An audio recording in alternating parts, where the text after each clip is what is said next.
Are these flowers for me? They're just flowers.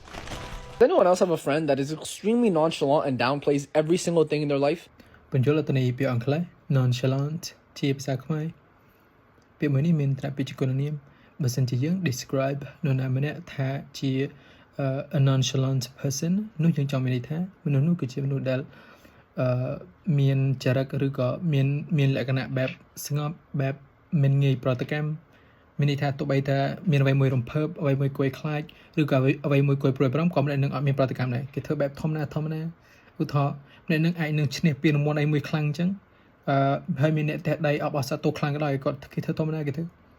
បែបធម្មតាអញ្ចឹងហ្នឹងមនុស្សនេះគឺជាមនុស្ស nonchalant ប៉ុន្តែមនុស្ស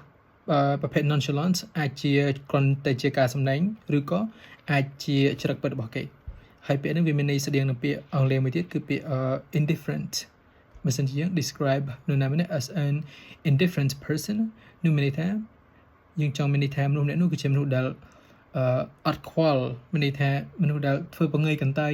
មែនតែនលក្ខណៈមែនតែនតែបើ nonchalant គេធ្វើជាចរិតធម្មតាអត់ងាយមានប្រតិកម្មអ